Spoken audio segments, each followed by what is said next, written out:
वज़ीर-ए-आज़म शहबाज शरीफ ने सियासी क़यादत से भी राबते करके उनको हालिया सूरत-ए-हाल पर एतमाद में लिया है। वज़ीर-ए-आज़म शहबाज शरीफ ने बिलावल भुट्टो जरदारी, बैरिस्टर गौहर, मौलाना फजल रहमान, खालिद मकबूल सिद्दीकी, हाफिज नईमुर रहमान से टेलीफोनिक राबता किया।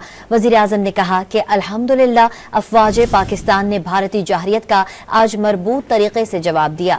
भारत ने पाकिस्तान पर मिसाइल और ड्रोन हमले किए। भारतीय जारहाना इक़दामात के बावजूद पाकिस्तान ने इंतहाई तहम्मुल से काम लिया।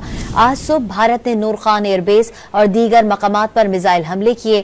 भारत के पे दर पे कार्रवाइयों का पाकिस्तानी बहादुर अफवाज ने भरपूर जवाब दिया। पाक अफवाज ने इन मिलिट्री तंसीबात को निशाना बनाया जिनसे पाकिस्तान पर हमले किए गए। वज़ीर-ए-आज़म शहबाज शरीफ ने सियासी क़यादत से भी राबते करके उनको हालिया सूरत-ए-हाल पर एतमाद में लिया है। वज़ीर-ए-आज़म शहबाज शरीफ ने बिलावल भुट्टो जरदारी, बैरिस्टर गौहर, मौलाना फजल रहमान, खालिद मकबूल सिद्दीकी, हाफिज नईमुर रहमान से टेलीफोनिक राबता किया। वज़ीर-ए-आज़म ने कहा कि अल्हम्दुलिल्लाह अफ़वाज पाकिस्तान ने भारतीय जाहरियत का आज मरबूत तरीके से जवाब दिया। भारत ने पाकिस्तान पर मिसाइल और ड्रोन हमले किए। भारतीय जारहाना इक़दामात के बावजूद पाकिस्तान ने इंतहाई तहम्मुल से काम लिया। आज सुबह भारत ने नूर खान एयरबेस और दीगर मकामात पर मिसाइल हमले किए।